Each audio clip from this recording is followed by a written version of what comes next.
Deuteronômio, capítulo de número 3, versículo de 23 ao versículo de número 29, meus irmãos. Nós vamos meditar neste texto hoje. Hoje é o nosso culto de aniversário e eu estava falando com Deus durante a semana e pedindo para que o Senhor me desse uma palavra. E na minha leitura anual, eu estava lendo esse texto que passei por ele essa semana, bem rápido, porque eu estou atrasado, e me deparei com essa narrativa maravilhosa, onde a gente pode perceber Moisés orando ao Senhor para entrar em Canaã. E eu fiquei pensando nessa narrativa, né? E refletindo como um ser humano comum.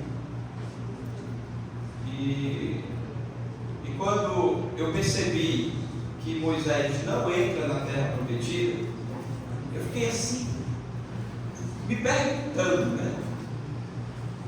Por que Moisés não entrou na terra prometida? Mas tem um motivo, tem uma causa. E eu fui refletir sobre esta causa, meus irmãos. E como nós estamos meditando sobre viver pela graça de Deus, nós precisamos entender que a graça de Deus não é só amor. A graça de Deus também é justiça. E a graça de Deus, ela se completa na sua plenitude quando o seu amor e a sua justiça estão em harmonia. Isso é a graça de Deus. Porque nós temos uma ideia de ver a graça de Deus só como o amor de Deus, que abrange todas as coisas, que alcança todo mundo, né? Aquele amor romântico, inclusivo, que inclui até o pecado. E hoje as pessoas estão dizendo que existe uma hipergraça nesse contexto de inclusão de pecado dentro do amor de Deus. Não existe essa inclusão de pecados. Deus não gosta do pecado. Deus abomina o pecado, meus irmãos. Então, eu sempre digo, o povo reinventa as coisas. Precisa reinventar termos, porque para mim e para os irmãos a graça é mais que hiper, ela pode ser ultra. A graça de Deus é a graça de Deus e pronto. É o amor de Deus manifestado e também a sua justiça, e Deus exerce a sua graça, meus irmãos. Amém. É assim. Bom, mas nós vamos pensar sobre isso. Estou fazendo essa pré-introdução só para que os irmãos entendam sobre o que nós vamos meditar nesta noite. Diz assim, irmãos, o texto bíblico, versículo 23 em diante: também eu nesse tempo implorei, Deuteronômio 3, 23 em diante, implorei graça ao Senhor, dizendo: ó Senhor Deus, passaste a mostrar ao teu servo a tua grandeza e a tua poderosa mão, porque Deus há nos céus ou na terra que possa fazer segundo as tuas obras, segundo os teus poderosos feitos. Rogo-te que me deixes passar para que eu veja esta boa terra que está além do Jordão, esta boa região montanhosa e o Líbano. Porém, o Senhor indignou-se muito contra mim por vossa causa e não me ouviu. Antes me disse: basta, não me fales mais nisto.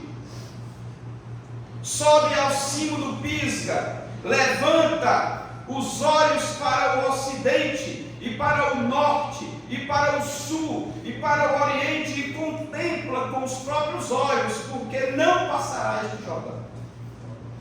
Dá ordens a Josué, anima-o, fortalece-o, porque ele passará adiante deste e o fará possuir a terra, que tu apenas verás.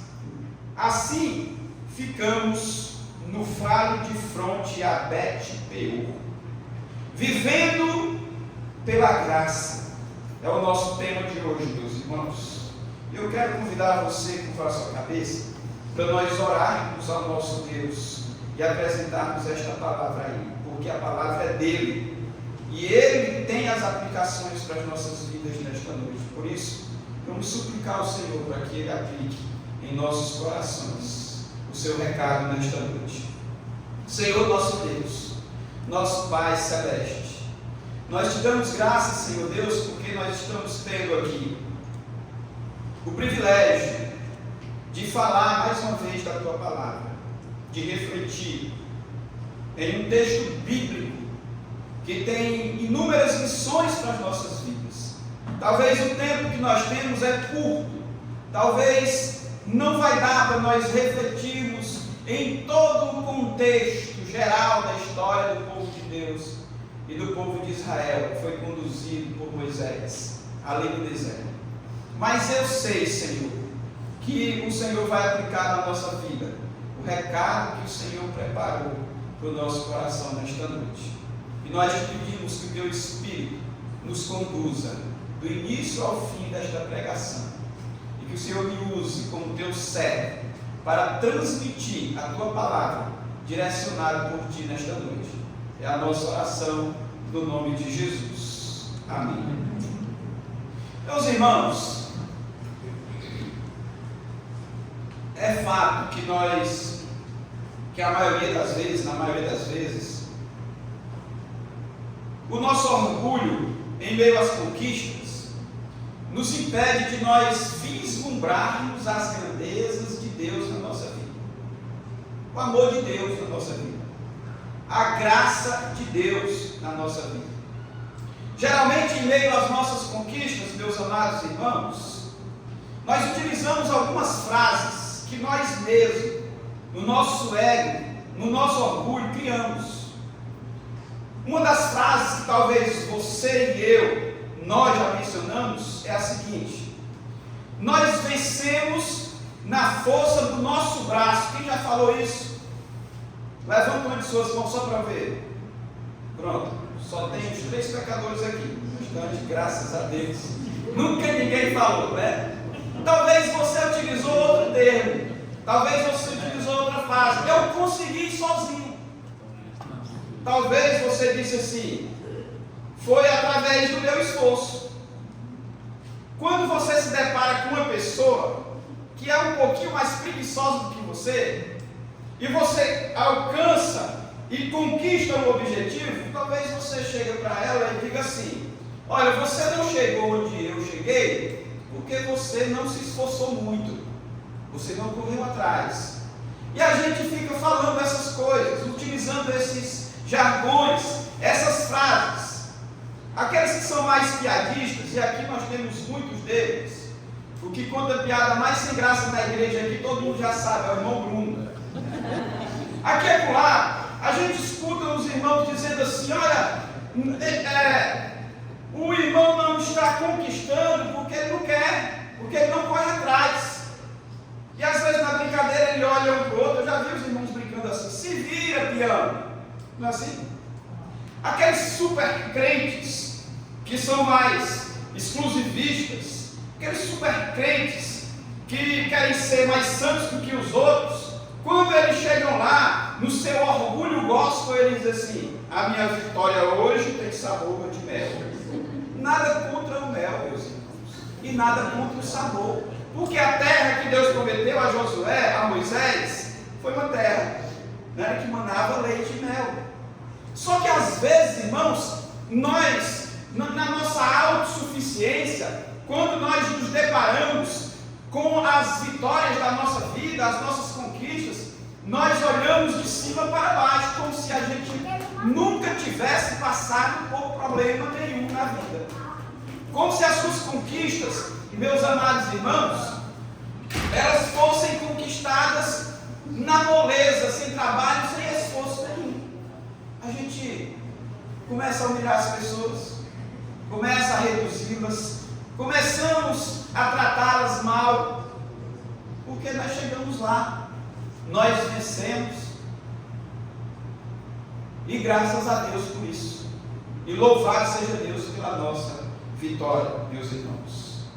Toda trajetória de sucesso, meus queridos irmãos, na nossa vida, tem uma história de luta, tem um histórico de luta, tem um histórico de renúncias, tem um histórico de obediência, tem um histórico de disciplina, tem um histórico de devoção, de fé. Meus irmãos, toda conquista na nossa vida tem na trajetória tem um histórico, tem um legado que nós construímos no processo. E por aí vai. Às vezes nós falhamos na caminhada, mas Deus nos ajuda a alcançarmos o nosso propósito, se nós perseverarmos nele. E quando nós compreendemos a graça de Deus, meus irmãos, nós também compreendemos que Deus está no processo da nossa vida, do início ao fim da nossa conquista. Nós não chegamos sozinhos, nós não chegamos tão somente com a força do nosso braço, nós não vencemos sozinhos. Um dia Deus foi gracioso com você, um dia Deus exerceu a sua graça e a sua misericórdia para que você conquistasse os seus sonhos, os seus propósitos e os seus objetivos. Nós não conquistamos nada sozinhos, meus irmãos. Por mais que você se esforce, por mais que você seja disciplinado, por mais que você busque, você não conquista sozinho. Se Deus não quiser, você não chega em lugar algum. Deus precisa permitir. Deus precisa estar no teu sonho, no teu propósito. Sozinho, nós não conseguimos. Nós conseguimos porque nós vivemos pela graça de Deus e dependemos desta graça para sobrevivermos, meus amados irmãos. O nosso sentimento de hoje, de sempre, deve ser de gratidão ao Senhor por tudo que Ele tem feito por nós. Até pelas suas frustrações, nós devemos agradecer ao Senhor. Até pelos momentos difíceis que talvez você esteja passando agora, você tem que agradecer ao Senhor. Tem um comando paulino, bíblico, que diz que em tudo nós devemos agradecer ao Senhor. Em tudo, dai graças. Pelas prisões, Paulo agradecia. Pelos momentos difíceis, de frustrações, Paulo agradecia a Deus. E não só agradecia, mas ele era muito estimulado e muito mobilizador e muito incentivador quando ele falava: ai de mim, se não pregar este evangelho. Mesmo sofrendo, mesmo em prisões, como ele fala nas suas cartas, Paulo sempre foi grato ao Senhor.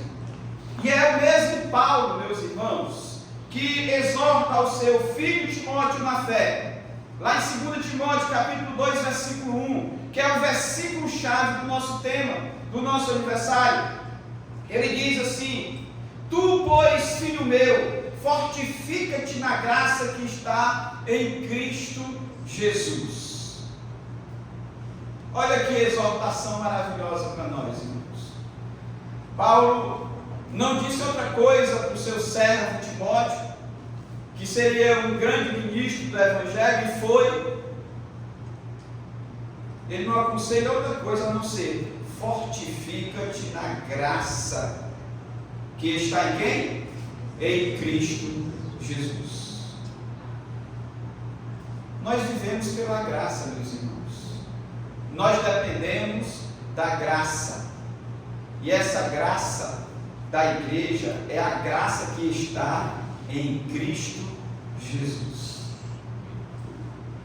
Eu pergunto para você nesta noite, meus irmãos, porque eu já fiz essa pergunta para mim. Você compreende o que é viver pela graça?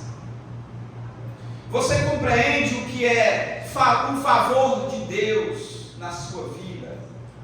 Você compreende o que é depender da graça de Deus em todos os momentos? Eu quero começar a exposição do texto que eu li, meus irmãos, refletindo sobre essas 3 perguntinhas básicas, sobre a compreensão do que é a graça de Deus, ou de como ela funciona na nossa vida. Porque se nós não compreendermos, nós não vamos entender a exposição do texto, a narrativa que conta a história de Moisés, ou da oração que Moisés fez a Deus. E no contexto, meus irmãos, desse texto que nós lemos, de Deuteronômio, capítulo 2, 33, 23 em diante, nós vamos, capítulo 3, do 23 em diante, nós vamos perceber que Moisés, ele se encontra orando com Deus. E o motivo da oração de Moisés era implorando a Deus para que Deus exercesse a sua graça sobre ele. Não somente isso. Eu não sei se vocês já pararam para orar a Deus e fizeram um pedido específico ao Senhor. Por diversas vezes, eu me encontro assim diante de Deus. Nos nossos quase 10 anos de caminhada, de trajetória aqui na cidade de Itarema, por diversas vezes eu orei ao Senhor.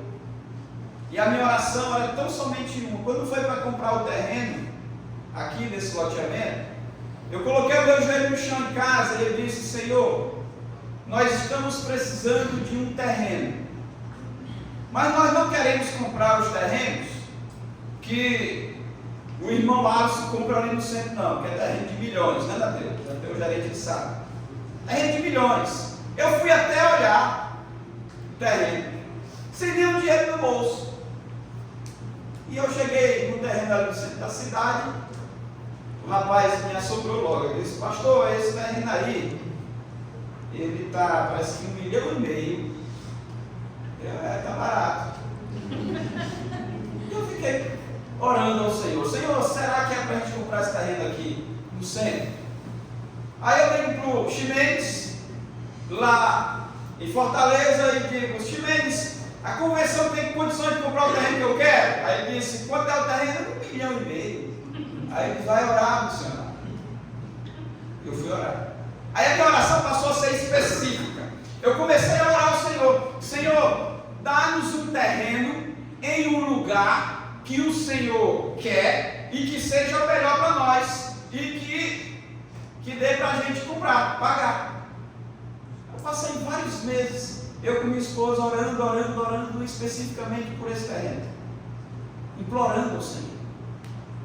Certa vez, uma comitiva de Fortaleza veio, o pastor da igreja mãe, e veio Simbuque, veio os irmãos da primeira igreja, e aí eles me chamaram: pastor, já tem um terreno? Tenho.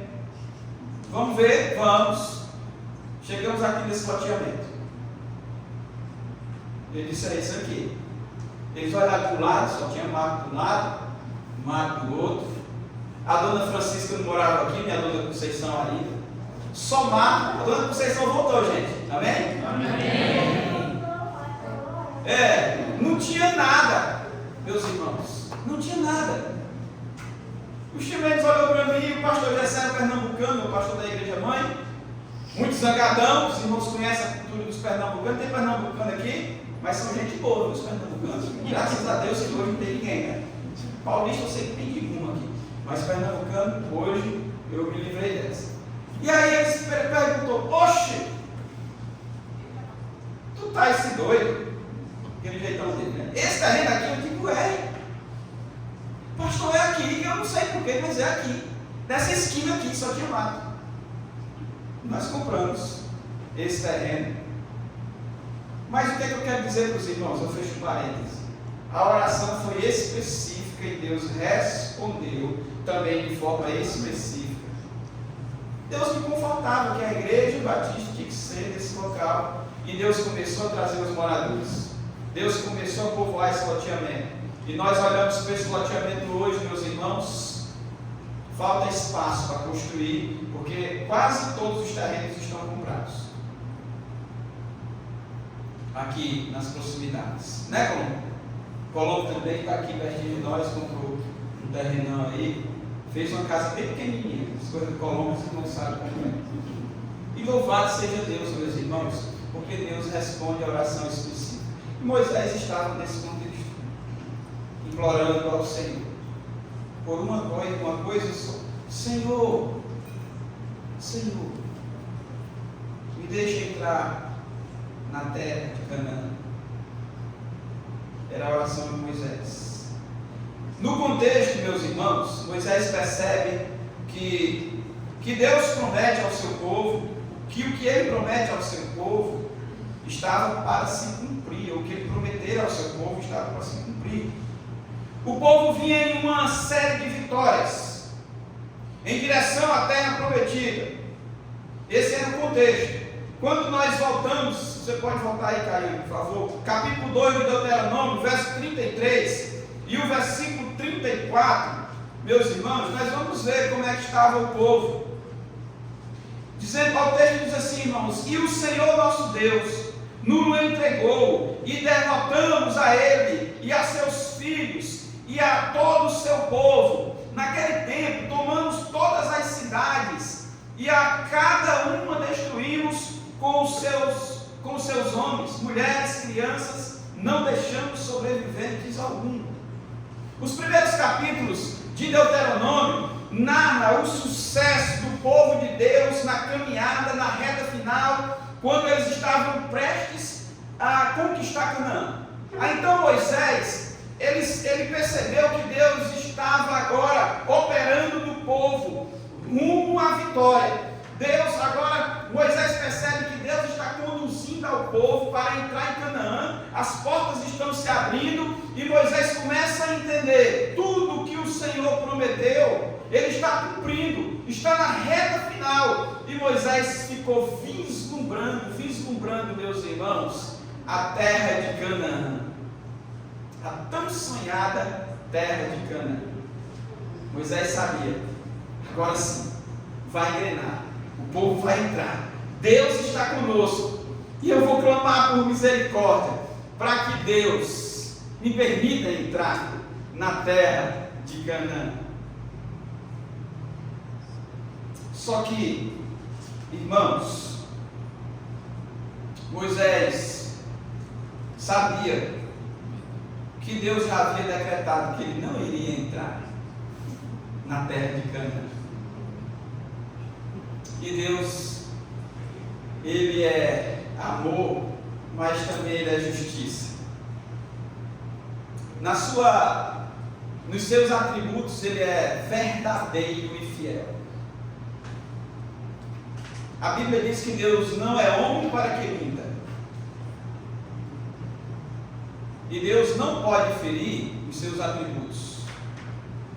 Deus havia dito a Moisés, lá em Números capítulo 27, verso 12 e 14, ele diz assim, irmãos: depois disse o Senhor a Moisés: sobe a este monte, Abarim, e vê a terra que dei aos filhos de Israel. E tendo-a visto, serás recolhido também ao teu povo, assim como foi o teu irmão Arão. Portanto, no deserto de Zim, na contenda da congregação do povo, fostes rebeldes ao meu mandado, de me santificar nas águas diante dos seus olhos. São estas as águas de Meribá e de Cádiz no deserto de Zim. Irmãos, Moisés estava dizendo, Deus estava dizendo para Moisés, aqui em Números, que ele só iria chegar até o cume do monte, e ele ia vislumbrar as belezas de Canaã, mas ele não iria entrar, porque no momento em que Deus precisava ser santificado por Moisés, Moisés desobedeceu ao Senhor juntamente com a congregação. Quando os irmãos conhecem a história, não vou mergulhar nessa exegese mais profunda, mas quando Deus pede para Moisés falar a rocha, ele bate, impedindo que o nome de Deus fosse glorificado, porque Deus já havia decretado a Moisés, dizendo: vai na rocha, fala, vai jorrar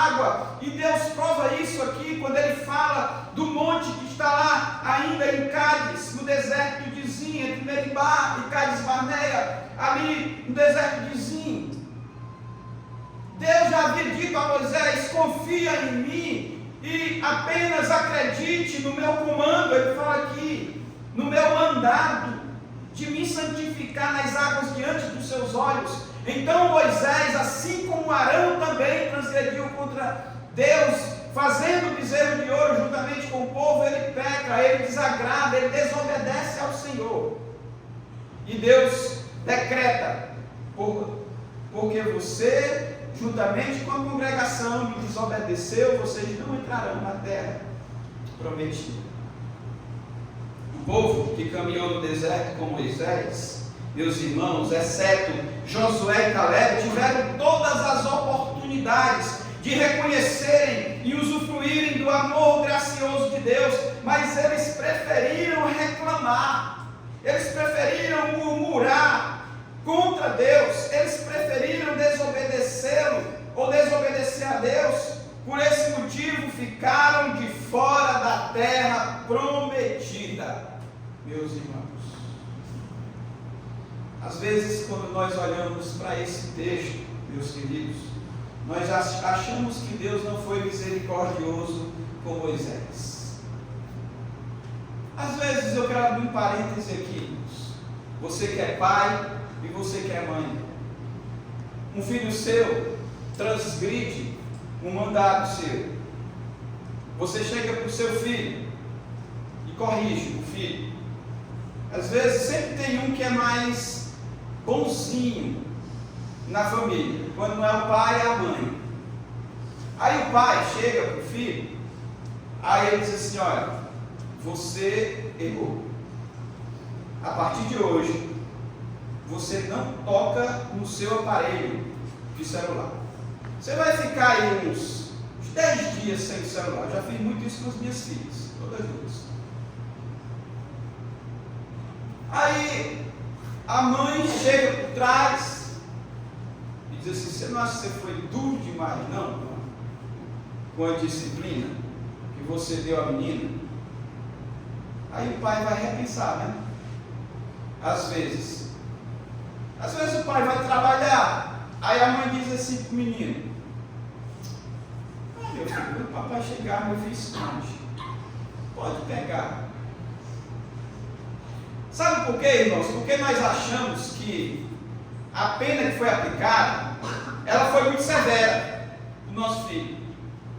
Tadinho, bichinho, não é? E a gente vai lá e resolve. Aplica uma graça barata. Porque, irmãos, se nós não corrigirmos os nossos filhos, lá no futuro nós vamos colher os frutos da desobediência deles. Então, o que Deus faz conosco é desta forma. Deus estava conduzindo um povo para ser seu povo.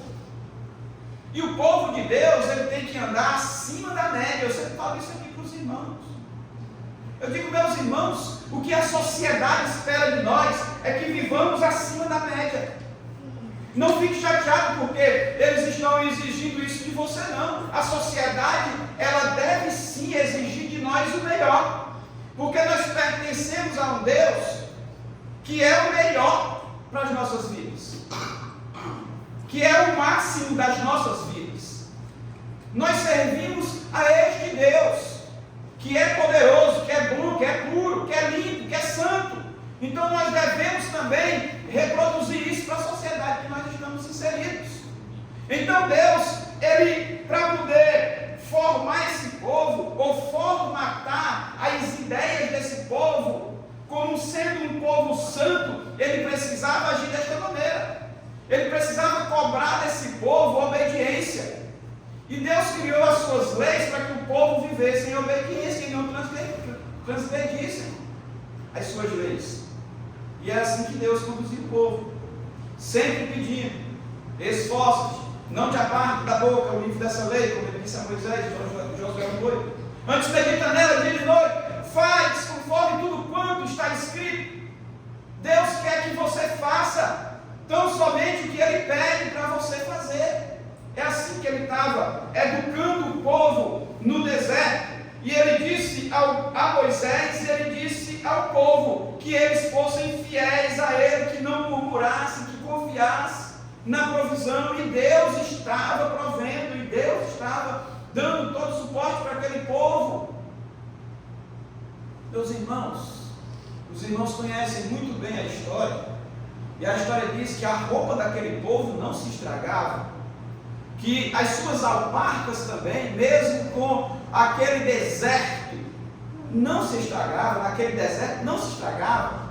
Eles andavam sobre pedras, eles andavam em ambientes inóspitos, quentes demais, mas as suas sandálias nem derretiam, nem se estragavam, e Deus cuidava. E quando eles sentiam fome, Deus mandava do céu o maná, codornas, picanha. Meus irmãos, porque quem está com fome no deserto, a codorna é a picanha. Então Deus fez isso na vida do povo. O povo não tinha por que murmurar de Deus. Deus estava cuidando do seu povo. Deus estava fazendo a parte dele, que era de ser fiel para com o seu povo. E o povo não teve paciência, como nós também não temos paciência de esperar pela provisão de Deus. A primeira coisa que a gente faz é reclamar ao Senhor.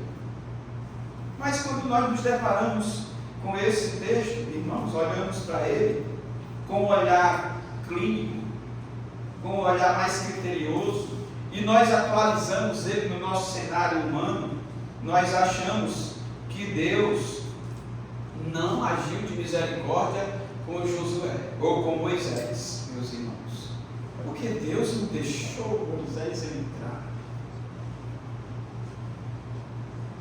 A gente fica assim, ele merecia, não merecia, irmãos?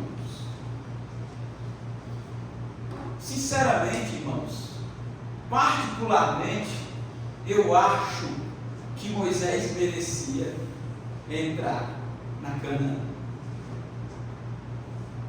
Mas graças a Deus que não sou eu que dito as regras. Graças a Deus que é o nosso soberano que dita as regras.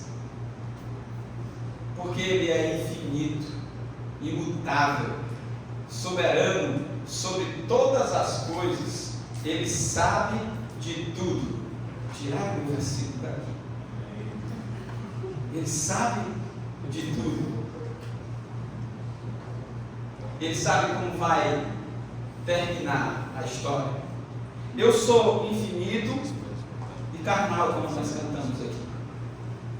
Pobre, pecador, mas Ele sabe de tudo. Se fosse eu falava: Moisés, pode entrar. Eu falo para os irmãos aqui: irmão, pastor, eu pequei. Se arrependa, meu filho. Vamos orar juntos. Continue sua jornada.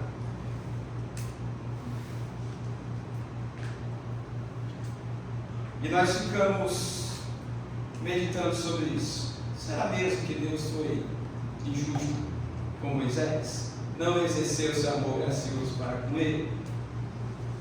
Um grande teólogo, meus irmãos, holandês chamado Herman Bavinck, na sua obra As Maravilhas de Deus, no tema Impacto da Graça, ele diz assim: de fato, Deus é amor, Deus é amor. Mas essa confissão gloriosa só se torna realmente correta quando o amor no ser divino é entendido como um amor santo em perfeita harmonia com a sua justiça. Ele continua dizendo: há apenas espaço para a graça de Deus se a sua justiça for completamente estabelecida. Deus só é graça se Ele exercer também da sua justiça. Deus só é amor se Ele exercer também da sua justiça. Aí a graça de Deus agora, ela não é uma graça tão barata assim, meus irmãos. Tão barata assim. A graça de Deus é um combo completo, que ela é utilizada em harmonia com todos os outros adereços Deus, não só de justiça, mas de misericórdia. Deus, Ele é maravilhoso e Ele não fere o seu caráter. Deus, Ele é bom, Ele é amor, Ele é misericórdia, mas também Ele é justo. A graça de Deus só é graça se ela revelar sua justiça em harmonia com o amor, como disse aqui o Herman Bavinck. Meus irmãos, meus queridos, o seu amor, a sua obediência, nós precisamos, o seu amor e a sua graça, né? E nós precisamos obedecer os seus comandos. É o sinal de que quando nós obedecemos o Senhor, nós estamos vivendo pela graça. Um grande teólogo escreveu: antes que eu possa pregar o amor, a misericórdia, a graça, eu tenho que pregar o pecado, a lei e o juízo final. Mas hoje, irmãos, nós estamos pregando só o amor. Nós contamos para as pessoas só a parte boa. E às vezes eu me deparo por aí, algumas pessoas evangelizando outras aqui. E eu fico escutando às vezes, algumas pessoas dizem: vem para a minha igreja, olha aqui a nossa igreja, ela é boa, é uma igreja que ama, os irmãos são prósperos. Olha, lá na nossa igreja não tem confusão. Tem uns que dizem, nem tem tanto reteté. Sabe? A gente conta só os benefícios. Aí quando as pessoas chegam aqui, que um pastor desse tamanho começa a falar que Deus também é justo, que Ele também abomina o nosso pecado, as pessoas: que igreja é essa?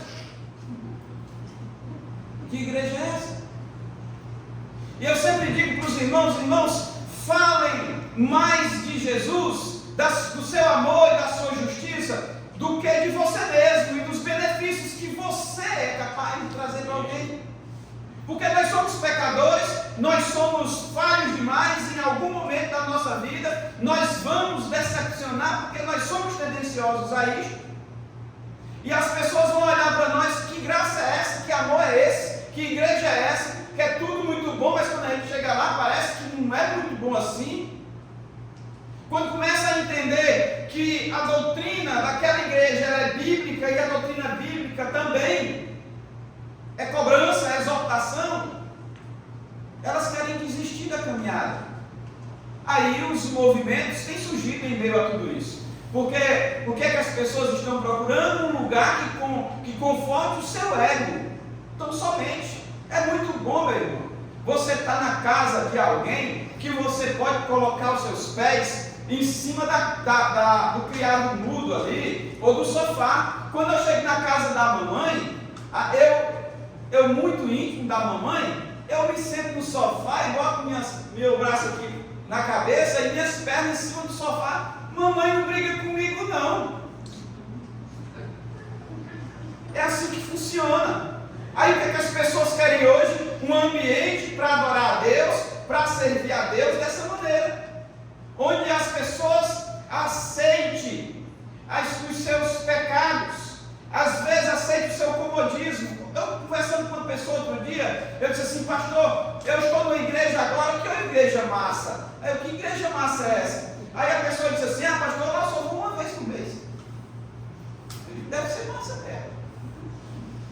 A igreja que todo mundo quer, né? Principalmente aqueles que não gostam de vir para a escola bíblica 9h da manhã. É a igreja dos nossos sonhos. Mas hoje tem igreja também para esse público. Tem até uma igreja do desigrejados. Não tem? Que ele diz que não é igreja, mas se reúne também, então se reúne. E agora com mais intensidade. Meus irmãos amados, o fato é que nós hoje estamos compreendendo a graça de Deus de uma outra forma. Isso é humanismo. Isso é uma nova roupagem do humanismo do passado, do sistema liberal do passado, que foi levantado, que foi criado E as pessoas estão lá atrás, ainda na era da história da igreja, e as pessoas estão reformulando e dizendo: é esse lugar, é neste lugar que tem a graça de Deus. Porque Deus me abraça e me aceita como eu sou. Eu posso continuar tomando um goralzinho, eu posso continuar fumando um baseadinho, porque mesmo assim eu sou alcançado pela graça e pela misericórdia de Deus. Eu te pergunto, irmão, que graça é esta? Onde Deus não exorta, onde Deus não corrige o pecado, onde Deus não trata o pecador, onde não há transformação de vida. Paulo diz: eis que tudo se faz ou se fez novo, irmãos. Transformação de vida era o que Jesus estava falando para Nicodemos. Você precisa nascer de novo, ficar do mesmo jeito que você está, na prática dos mesmos pecados. Isso não é graça. Isso não é ser alcançado pela graça de Deus, pelo amor de Deus. Irmãos, Moisés entendeu que Deus continua exercendo o seu favor, sua graça sobre a vida dele e do seu povo.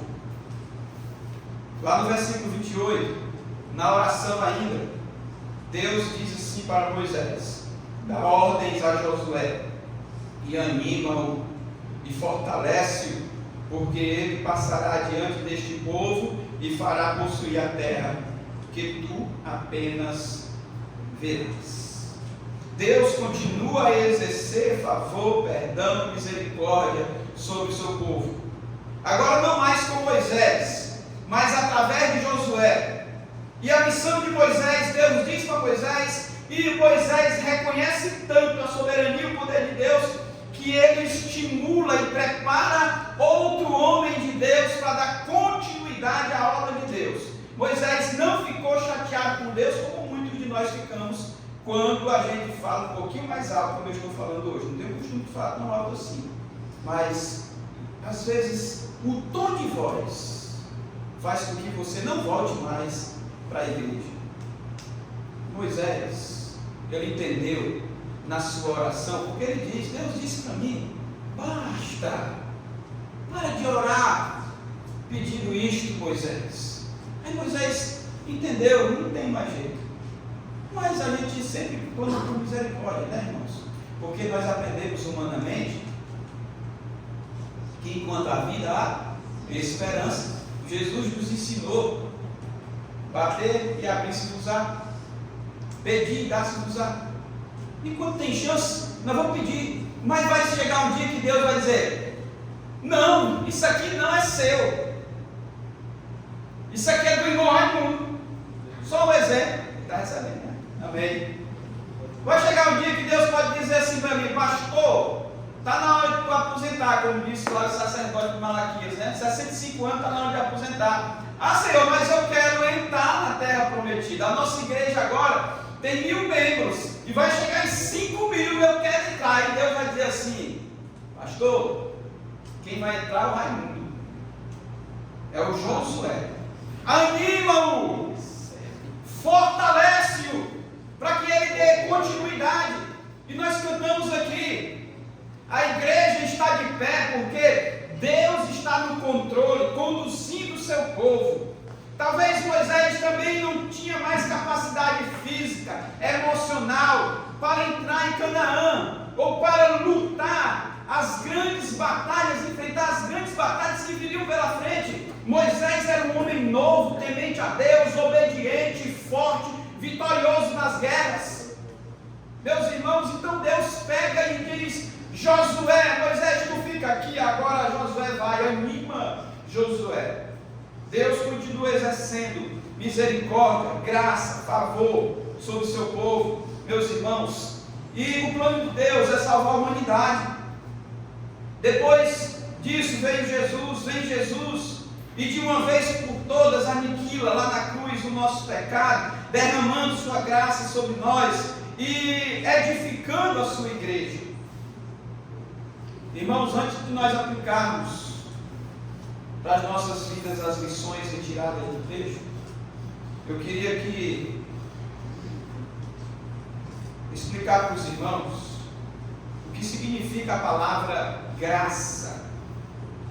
Em hebraico, significa, meus irmãos, ser gracioso e ter misericórdia. Em grego, a palavra graça significa favor, bondade, dom, benevolência ou gratidão. Então, quando nós utilizamos o termo Deus é gracioso, está mais relacionado ao contexto hebraico.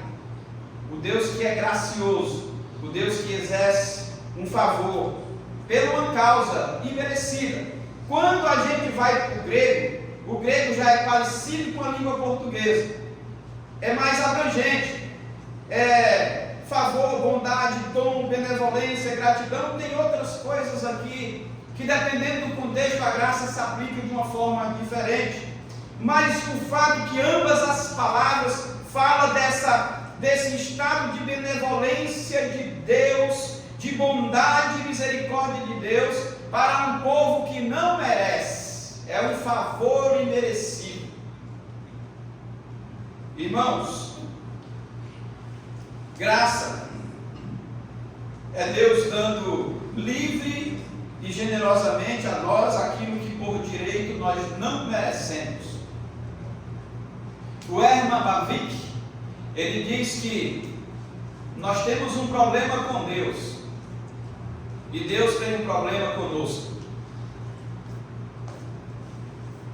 Então, como se resolve esses problemas?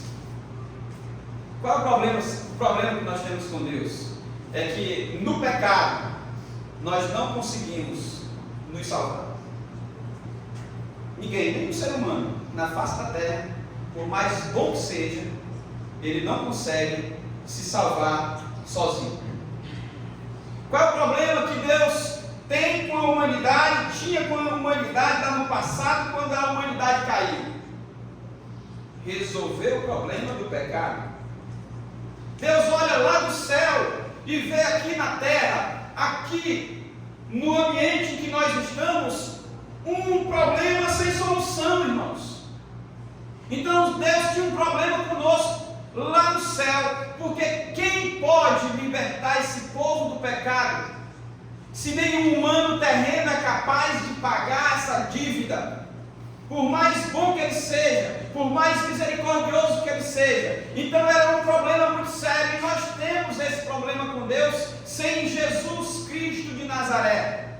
Aí Deus, na sua graça, na sua misericórdia, olha para nós do céu e diz: esse povo com esse problema imerecido, que não merece salvação, precisa ser salvo. Então eu envio meu Filho único, Jesus Cristo, por amor a este povo, para resolver esse problema.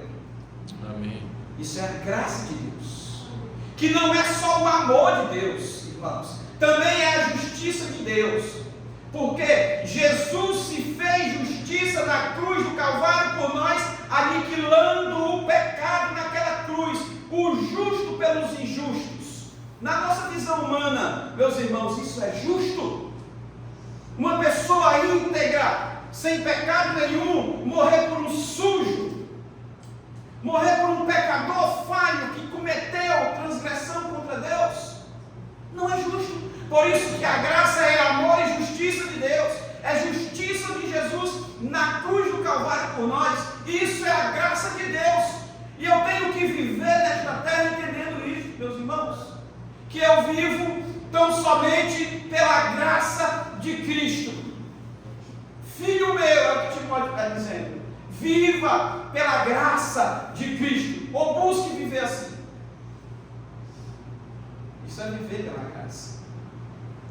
Meus irmãos, queridos, a graça de Deus é tanto o seu favor não merecido, outorgado a nós, como também a sua capacitação divina para reagirmos a Ele e servi-lo. Está lá no nosso panorama das doutrinas bíblicas, essa frase, que define a graça de Deus. Quem estudou, quem está no curso, vai lembrar, e quem vai fazer esse ano, vai ter o privilégio de ver a graça de Deus. Coloca aí Salmo 111, minha irmã, por favor. Eu quero ler só os versículos para que os irmãos entendam, antes de nós aplicarmos as lições para as nossas vidas. Salmo 111. Aleluia. De todo o coração rendei graças ao Senhor, na companhia dos justos e na assembleia. Grandes são as obras do Senhor, consideradas por todos os que nelas se comprazem. E em suas obras há glória e majestade, e a sua justiça permanece para sempre.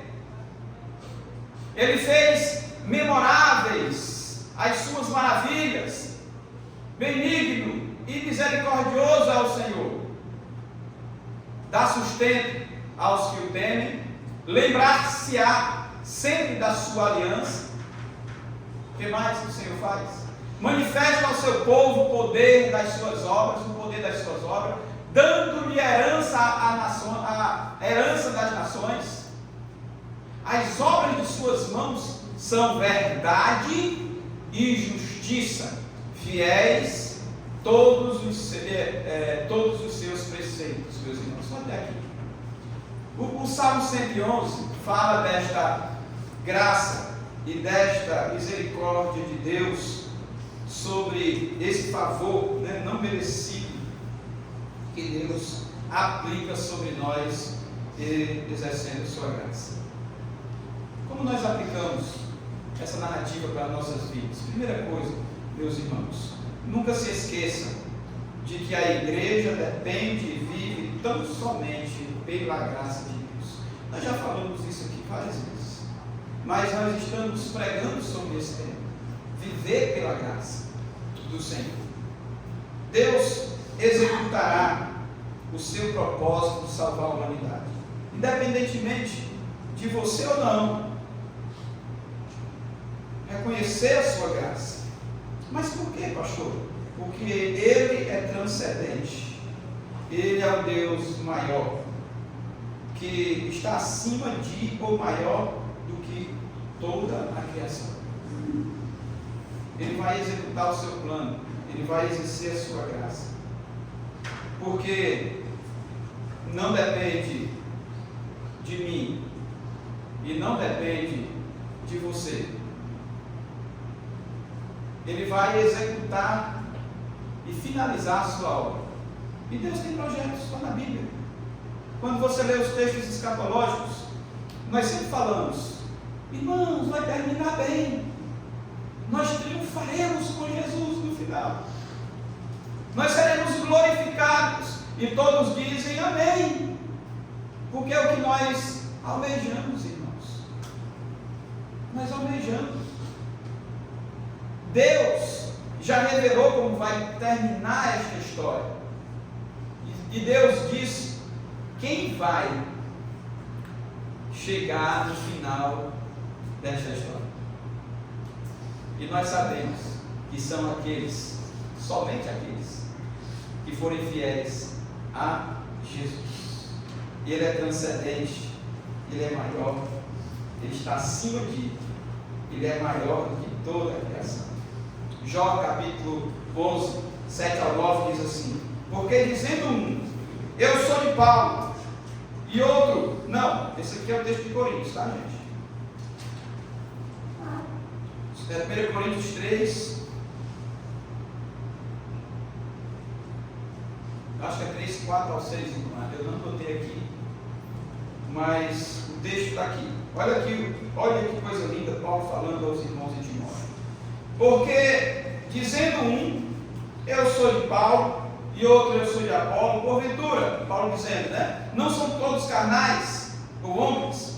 Pois quem é de Paulo, quem é de Apolo? Se não ministro pelas quais crestes, e conforme o que o Senhor deu a cada um, eu plantei, Apolo regou, mas quem dá o crescimento é Deus. Não somos nós. A nossa igreja só chegou e vai chegar e avançar ainda mais, meus irmãos, se nós continuarmos crendo que quem dá o crescimento é o Senhor, que não depende de nós, não é na força do nosso braço, não é na força do missionário, do pastor que está aqui, não, é na força de Deus, é na sua obediência, é você entendendo que você depende tão somente da graça e do favor de Deus. Queridos e amados irmãos, a igreja não depende de Moisés, não depende do pastor, não depende do Paulo e nem do Apolo. A igreja depende do Senhor. Foi Ele quem a regimentou, foi Ele quem criou, foi Ele quem fundou. Ele disse para Pedro: tu és Pedro, mas ele diz assim, dá conta para ele, sobre esta pedra, é Cristo cabeça da igreja, é Cristo a pedra angular de esquina, a igreja de Jesus, irmãos. Amém. Entenda isso. Não é de Moisés, não é sua, não é do Josué que está ali, é de Deus. Quem dava o crescimento lá na primeira igreja primitiva, irmãos, primeira igreja batista de Atos dos Apóstolos, lá atrás, olha o orgulho, era Deus. Os irmãos eram unânimes na palavra, no partilhar do pão, na doutrina dos apóstolos, e Deus acrescentava todos os que iam sendo salvos. Hoje de manhã, quando nós recebemos a Tereza, aqui como membro da nossa igreja, veio lá do Maranhão, eu estava conversando com a minha esposa, é Deus quem traz, irmãos, e é Deus quem leva. Eu lembro, irmãos, que nós estávamos para construir esse prédio, e aí a gente tinha que construir, foram os americanos, mas a gente tinha que fazer essa pata, né? O dinheiro está aí? Tínhamos que fazer essa pata. E eu comecei a orar, outra oração específica. Senhor, eu estou precisando de 2 milionários para ofertar para a gente construir essa pata. Aí não chegou o milionário não, mas Deus me enviou 2 concursados para cá. Teve um dia que a irmã Yolanda foi pegar o dízimo no gasofilácio, começou a chorar. O que foi, irmãos? Meu filho, o que foi que eu fiz? Ela: não, pastor, o senhor não acredita, o que foi? Eu não estou nem conseguindo tirar o dinheiro do gasofilácio. Eu digo: pô, deixa eu chorar também. O que foi isso, papai? Nós vamos contar o dinheiro, é só uma de 50, fedendo a mofo. Aí a gente contando, pá, puf, puf.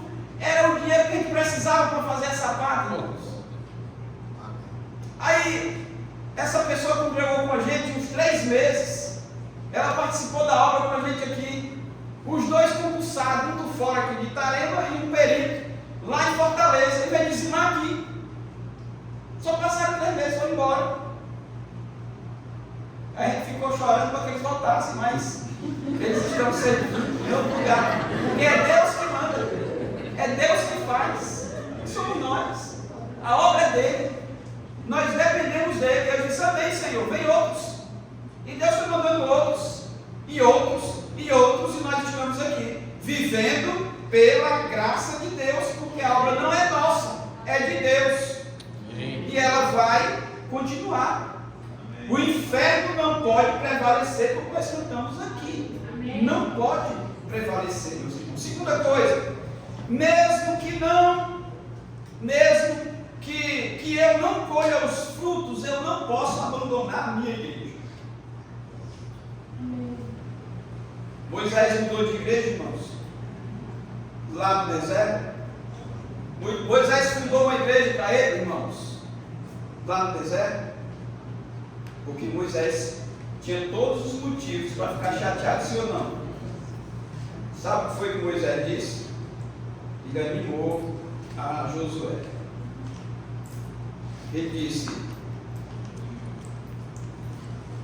Ele abençoou Josué e disse a Josué: vai e obedece e faz aquilo que o Senhor te pediu para que você fizesse. Toda a trajetória de sucesso na vida, meus irmãos, eu sempre digo, eu repito, tem um histórico de lutas, tem um histórico de renúncias, tem um histórico de obediência, disciplina, como eu citei na introdução, de fé e de devoção ao Senhor. Tudo. Então, quando nós reconhecemos que ser igreja nada mais é do que vivermos na total dependência de Cristo, nós compreendemos, irmãos, também que por meio da nossa fé, essa história ela vai sendo galgada e construída da maneira que Deus quer. Aí eu repito a exortação de Paulo a Timóteo: tu, pois, filho meu, fortifica-te na graça que está em Cristo Jesus. Só se fortifica. Jesus ordenou a nós uma missão, que nós temos que executá-la, meus queridos irmãos. E nós não podemos ser omissos e inconstantes. Nós precisamos ir e cumprir esta missão. Não é sendo omisso e inconstante que nós vamos executar nossa missão. 1 Coríntios 9,16 diz assim: Paulo diz: porque se anuncio o Evangelho, não tenho do que me gloriar, pois me é imposta essa obrigação, e ai de mim, se não anunciar o Evangelho. Quando eu olho o trabalho dos Gideões, eu entendo que estes irmãos, eles ainda hoje estão vivendo o que Paulo viveu. Arde nos corações dos Gideões esta palavra: ai de mim, se não pregar o Evangelho. É a nossa missão. Estava conversando com David esses dias, os Gideões estavam aqui na região, e Deus falou para mim: pastor, eu fiquei admirado com a maneira que os Gideões trabalham, de forma disciplinada, quando eles param, eles programam outro dia de evangelismo, acho que nas escolas, né, irmão? Distribuindo o Novo Testamento ali para os alunos, e termina o dia, no outro dia eles estão preparando para a saída deles, programando, mapeando por onde vai, e o Davis olhar e diz assim: pastor, eu não vejo jovem no meio dos Gideões mais. E quando essa turma foi embora, gente, o que é que nós vamos fazer? Nós temos que continuar a missão. Nós somos os Josué. Moisés vai dizer: agora eu vou entregar o cajado para Josué, e é contigo, e nós temos que cumprir essa missão. Isso é viver na dependência de Deus. Isso é entender que esta missão, ela é nossa. Mesmo que eu não colha os frutos agora, mas nós temos uma obrigação de deixar um legado e transferir esse legado para as outras gerações. Por último, terceiro e último, a igreja que depende da graça de Cristo estimula outros a obedecer. Foi o que nós aprendemos com Moisés, irmãos, quando compreendeu a sua missão, que a sua missão acabou. Deus pede a Moisés que o anime. Lá no versículo 28, já li o texto, diz: dá ordens a Josué, anima-o, fortalece-o, porque ele passará diante deste povo e o fará possuir a terra que tu apenas verás. Então Moisés anima Josué. A igreja que depende da graça de Cristo estimula outros. Ao reconhecermos que dependemos da graça de Deus, nós precisamos continuar incentivando os outros a permanecerem fiéis também. Meus irmãos, Deuteronômio capítulo 4, versos de 4 a 6, texto vai dizer assim, na sequência, Moisés ainda orientando o povo que vai passar com Josué para Canaã. Diz assim, irmãos, olha, porém vós que permanecestes fiéis ao Senhor, vosso Deus, todos hoje estáis vivos. Ele na verdade é isso mesmo. Porém vós que permanecestes fiéis ao Senhor, vosso Deus, todos hoje estáis vivos. Deus faz a reflexão, olha, vocês que permaneceram fiéis, olhem para vocês. Vocês estão todos vivos. Vocês não pagaram o preço, os que permaneceram fiéis. Aí ele continua dizendo, eis que vos tenho ensinado os estatutos e juízos, como me mandou o Senhor, meu Deus, para que assim façais no meio da terra que passais a possuir.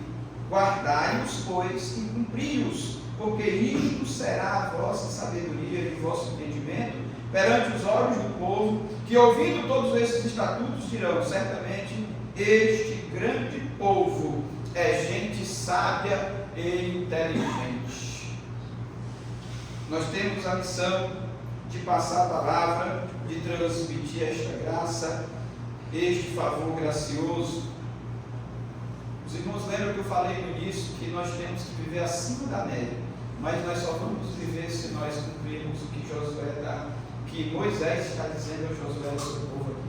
Quando vocês entrarem naquela terra, as pessoas têm que ver em vocês a inteligência e a sabedoria de Deus, porque vocês são instruídos pela lei de Deus, vocês são ensinados pelos estatutos e preceitos de Deus. Então nós devemos sim ser o exemplo para a nossa geração e para a nossa sociedade, meus irmãos. E nós temos que transferir esse legado para outros. Os jovens que estão aqui, eu quero em uma só voz, que todos os jovens digam amém. Amém. São muitos jovens. Nós estamos ficando já coroas, meus irmãos. Eu já estou com meus 40, 4.5, né? Garotão ainda, mas já 5 anos, dores nos ossos. E daqui a pouco nós vamos ter que passar o legado para vocês. Vocês são o futuro da nossa nação. Não fazer como aquele palhaço caçarola que diz, ô nação sem futuro. Vocês serão sim, os crentes serão a nação do futuro que vai honrar os jovens dessa geração, que irão honrar os mais velhos que deixaram esse legado. Porque nós somos a igreja de Jesus. Nós dependemos da graça do Senhor. Nós vamos fazer melhor sim, irmãos. Vamos calar o inimigo das nossas almas, que tem tentado nos derrotar, com pensamentos negativos, de baixa autoestima, plantando nos corações dos nossos jovens pensamentos depressivos. Não, irmãos, nós temos que cumprir o que a Bíblia diz, e o que o grande sábio falou, alegra-te jovem na sua meninice, fazendo a obra de Deus, entendendo que você vive para glorificar o nome de Deus, que os teus sonhos, se não for para glorificar o nome de Deus, serão frustrados, mas se for para glorificar o nome de Deus, os teus sonhos serão louvados, porque o nome de Deus está em primeiro lugar. Eu digo para os jovens que chegam sonhando aqui, outro dia eu disse para o Vinícius falando, pastor, eu dava concurso, quero ser policial federal, papai, e o Vinícius aperreado, eu só escutando, e eu estava ficando aperreado na mesma, Vinícius, se não for para glorificar o nome de Deus, você não vai chegar a lugar nenhum, meu filho. É a premissa. Você jovem que está sonhando em muitas coisas, tem muitos jovens hoje que sonham em ir para os Estados Unidos, o primeiro país que vai sofrer na guerra mundial, que vão meter bomba lá, não é brincadeira não, gente. Você pode até sonhar em ir para os States, meu filho, não é pecado isso, mas entenda o propósito do teu sonho. Você vai para lá para glorificar o nome de Jesus, para viver na dependência de sua graça, amém, louvado seja o nome dele. Agora, se você vai lá somente para encher o seu ego, encher o seu bolso de grana, tome cuidado, que o Trump está mandando de volta. Você pode achar graça, mas é sério. Eu falei para quem pastor.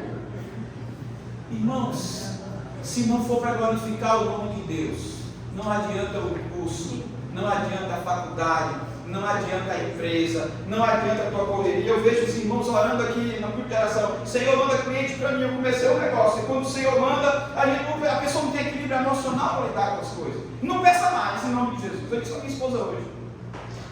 Outro dia eu ficava pedindo assim, Senhor, crescimento para a igreja, manda gente.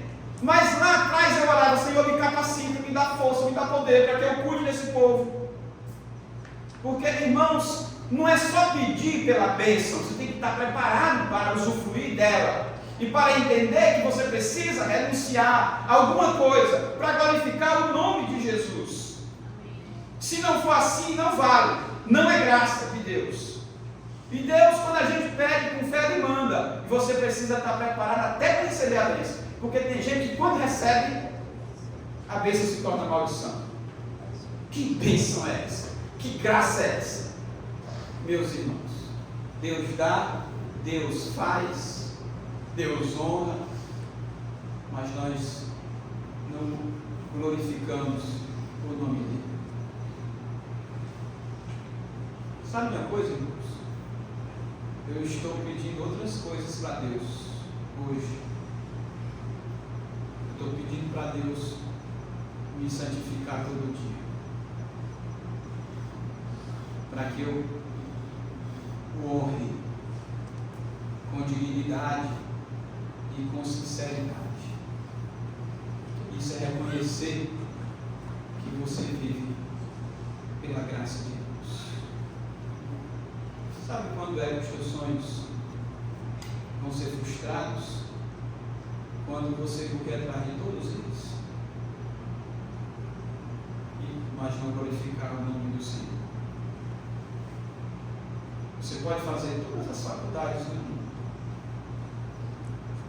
Você vai ser bem capacitado, você vai viver bem financeiramente aqui. Mas, e na eternidade? É a reflexão que nós fazemos. Nós somos a igreja de Jesus. Se não for para glorificar o nome de Jesus, meus dons, os meus talentos, de nada servem. E quantos dons, e quantos talentos nós temos sentados aqui,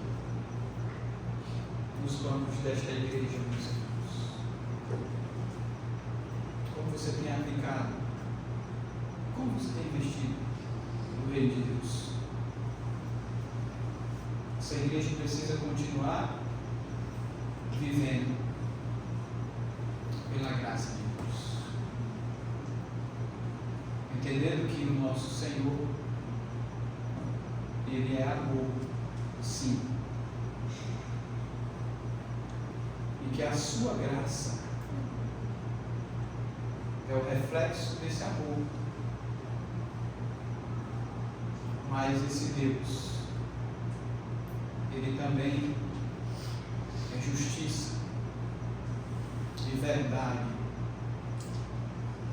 e não tolera vida de qualquer jeito e em desobediência. Vamos corrigir e vamos continuar avançando, meus irmãos. Que esse tema fique guardado no seu coração. Fortifica-te na graça de Jesus. Vamos orar, irmãos.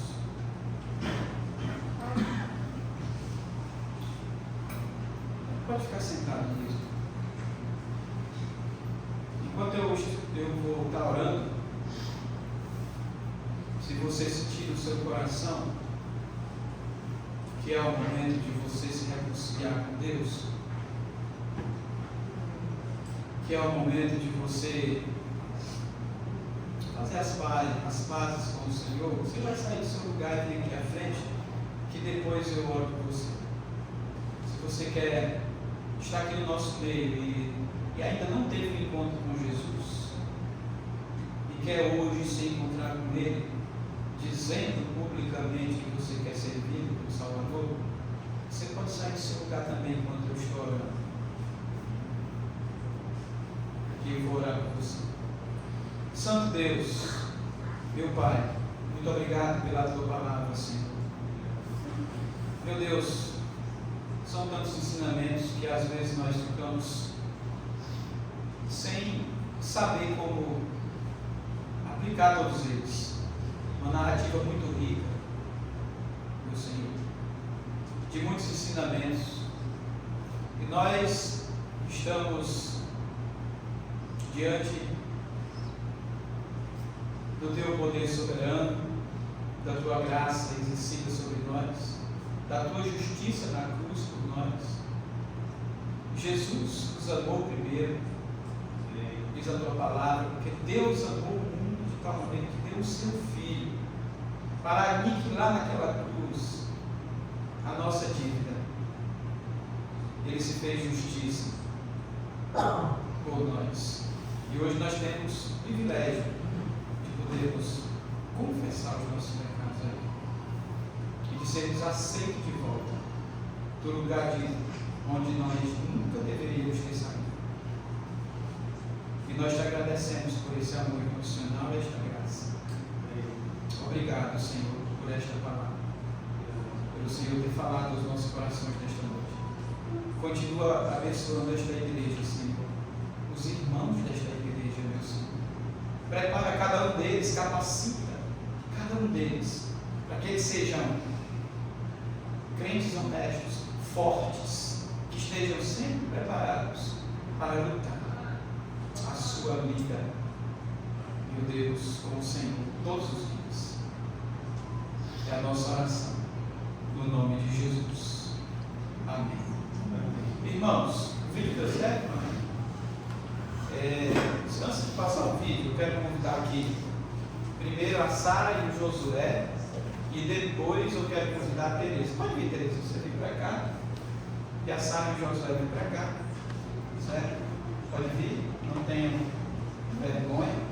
Bom, a irmã Tereza, irmãos, hoje